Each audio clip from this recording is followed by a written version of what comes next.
The breaking news. Hello everyone, and welcome back to All Transfer News. Today, we've got the latest updates on our beloved club, Liverpool. But before we dive in, don't forget to hit that subscribe button so you never miss a moment of Liverpool transfer news. Let's get started. Liverpool, Man OTD boosts a steal on Arsenal, opens door to £100 million transfer amid Coup agreement. Arsenal risk losing out on one of their long-term transfer priorities, while Liverpool and Manchester United appear to have been handed fresh encouragement in their pursuit of Brighton. Talent Carlos Baleba, the young midfielder, is shaping up to be one of the most in-demand players in the Premier League over the next couple of windows, with several members of England's Big Six monitoring him closely. Baleba has rapidly developed into one of the most promising midfielders on the continent, and United already tested Brighton's resolve during the summer. Though their ambitious move ultimately failed, the Red Devils explored a deal for Baleba, but were deterred when the Seagulls demanded over £100 meters, after splashing more than 200 meters on strengthening their front line, with Benjamin Sesko, Brian Bumo, and Matheus Cunha. United simply could not stretch their budget further. Even so, reports suggest United intend to revisit their interest in the player next year. Alongside Baleba, they are also said to be keeping tabs on Crystal Palace's Adam Wharton and Al Hilal's Ruben Neves as alternative options. United's setback has opened the door for rivals, with Liverpool now believed to be firmly in the race for Baleba. Brighton, however, are unlikely to sanction his departure until a replacement is secured. Encouragingly for both Liverpool and United, the South Coast club are considering a move for Sevilla midfielder Lucien Agum, who has long been admired by Premier League sides. According to the Boot Room, Brighton's incoming sporting director Jason Ado is keen on bringing Agum to England. The midfielder has been on Arsenal's radar in previous windows, but Ado, who briefly held an interim sporting director role at Arsenal before Andrea Berta took over Rees, now set to push for the player on behalf of Brighton. The Seagulls view Agum as a major prospect and someone who could anchor their midfield for years to come, potentially until 2026 and beyond. Football journalist Graham Bailey described Ado's arrival at Brighton as a significant coup. Jason Ado is one of the most respected figures in recruitment. His name constantly comes up when I speak with people in the game. He was very close to landing roles at Arsenal and Newcastle, which shows the level he operates at. For Brighton to get him is a huge achievement. Bailey further explained that Brighton's decision to part ways with David underlines just how highly the club rates Ito, describing the appointment as a forward-thinking move to safeguard their future.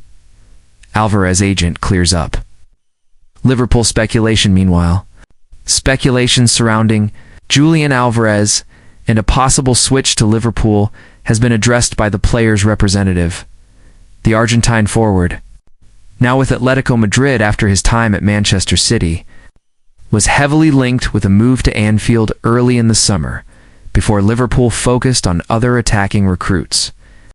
The Reds ultimately brought in Hugo Ekitike from Eintracht Frankfurt and then shattered their transfer record to land Alexander Isak from Newcastle in a £125 million deal. Once those transfers were secured, rumors of Alvarez joining Liverpool faded quickly. His agent, Fernando Hidalgo, has now clarified that no official approaches were ever made. Last summer, there were no offers because Atletico Madrid had no intention of selling him. So negotiations never even began. Hidalgo confirmed Alvarez, however, will not be involved when Liverpool face Atletico Madrid in the Champions League this week. The forward has been sidelined after picking up an injury at the weekend and will not travel with the squad. Instead, attention turns to Liverpool's marquee addition, Alexander Isak, who could make his debut for the club.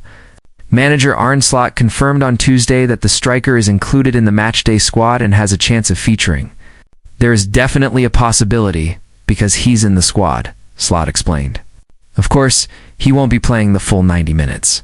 But it's a Champions League night, and there's a real chance he'll get on the pitch tomorrow. Ruben Amorim's iron resolve. United's nightmare run and a club at the crossroads. Let's be clear, Ruben Amorim is not changing his philosophy. After yet another dismal outing, the United boss stood firm. I will not change my ideas. If that's a problem, then you'll have to change the man. That's not just defiance, it's a challenge. A line drawn in the sand. So let's dissect where United stand under Amorim since he took over in November 2024. 31 Premier League games, 31 points. No back-to-back wins. 12 goals conceded in the last 5 games. Only 28 goals scored all season, the worst attacking return in 33 years. This is United's worst league start in over 3 decades. And yet, Amorim isn't backing down. He's doubled down tactically, emotionally, philosophically, and that's splitting the fan base. Ruthless decisions. Mixed results Amorim's, not afraid to make big calls. He's benched big names like Rashford, Garnacho, Haaland, and Antony for attitude or performance drops. Goalkeeper Andre Onana was dropped after a string of high-profile mistakes and has now been loaned to Trabzonspor.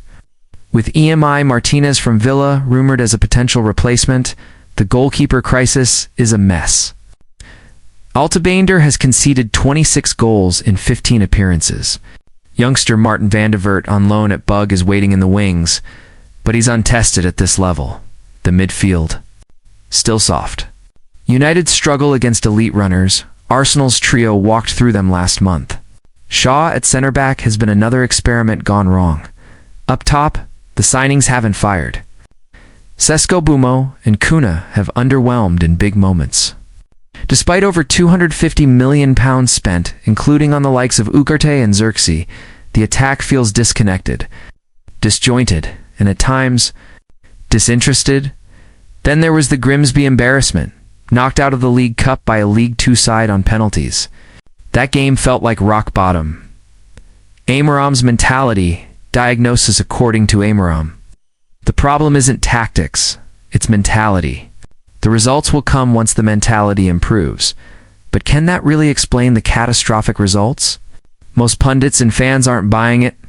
The 343 that made Amorim a star at Sporting CP just hasn't translated. The high press, wing-back dominance. And vertical transitions work in theory, but in this United squad, it looks chaotic and fragile. Players like Bruno Fernandes, normally creative engines, look isolated.